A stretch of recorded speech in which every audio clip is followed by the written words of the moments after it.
Okay, here we are again, and I want to make a brief rejoinder to something I said in the first video, and then we'll go on to make point number one. And by the way, as I mentioned before I started this series, I mentioned in another video wanting to create this series, and one of my goals is for anyone who has the remotest interest in this series to be able to comprehend to the best of their ability what I'm saying. And so I'm going to try to make this as simple as I possibly can, given the difficult nature of some of the topics, by explaining things in concrete terms when that possibility arises, using a lot of analogies and things of that nature, trying to put pictures in your head, and also I don't want to burden anyone or overwhelm you, so rather than short-circuiting your brain, and I have a tendency to do that to myself,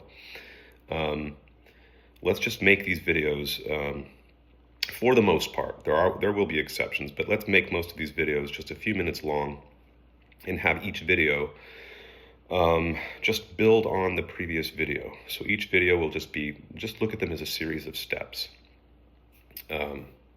to construct an overall thought in your mind about what it is that this worldview is that I'm trying to lay out. Okay, so I mentioned that my view, I'm calling it primordial theology. I explained why I said that I'm a theist, that I believe in divine personalism. I only believe God is a person, so I'm not defending Christianity here with its three persons, with its Trinitarian Godhead.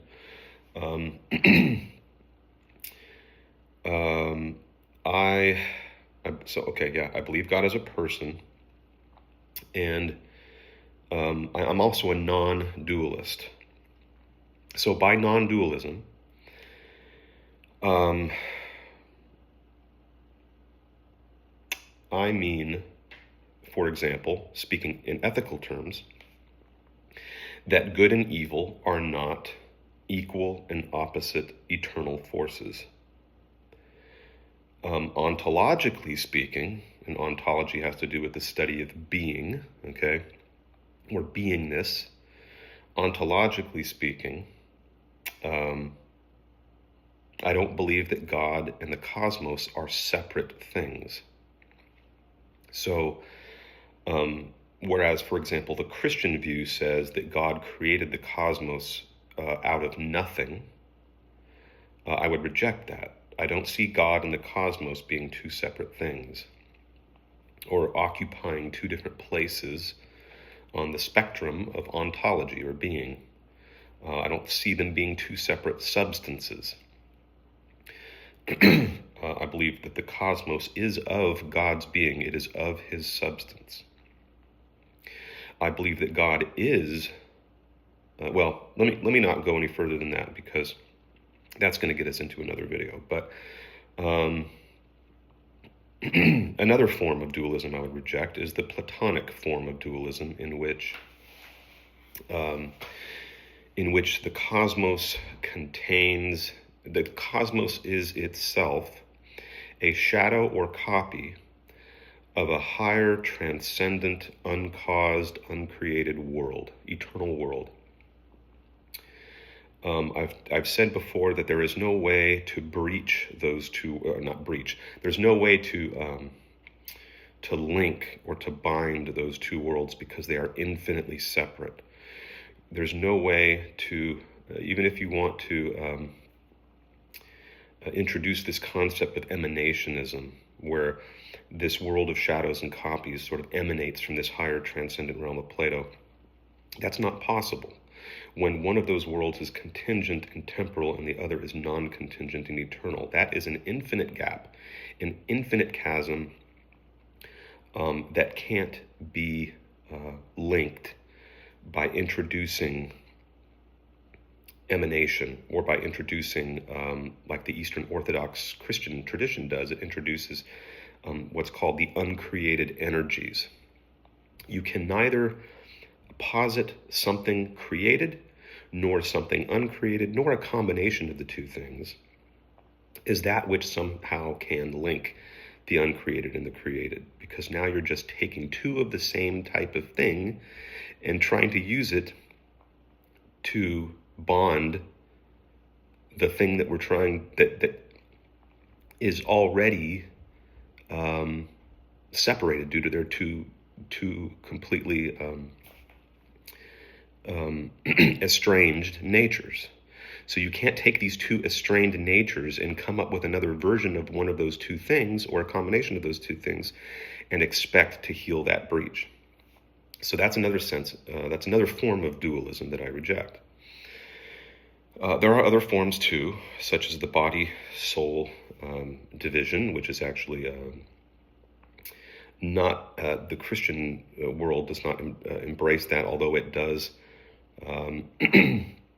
sort of follow logically from Plato's idea about these two realms, which is something that the Christian church borrows from Platonism, where the body and the soul are separate, and the soul is seen as intrinsically immortal, whereas the body is intrinsically mortal, intrinsically corrupt.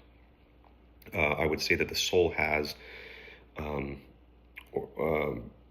what I, more technically speaking, the soul body, because I don't see the soul and the body as two separate things. There is a soul body, a soulish body, has numerous layers, and our physical layer is shed and quote unquote dies, but there are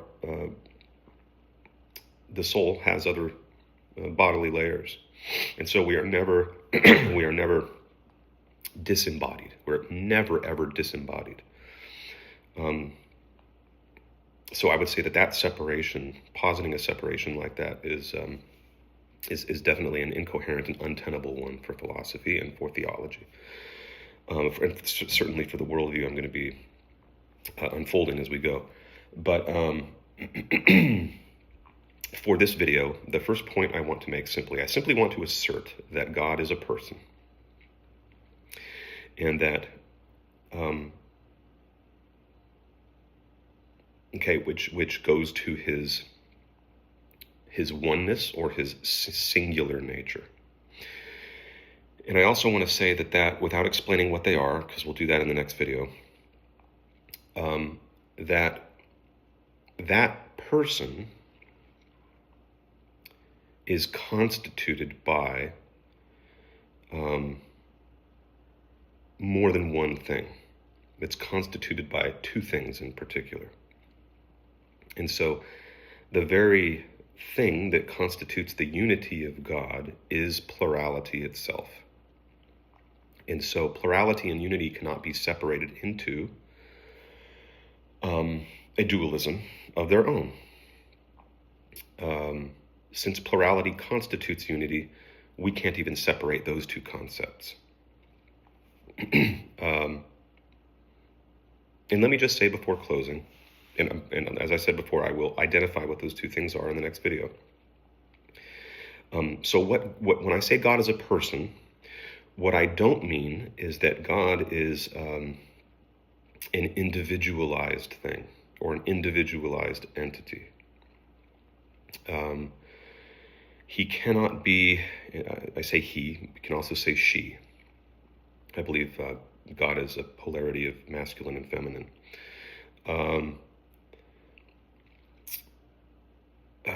God cannot be anthropomorphized.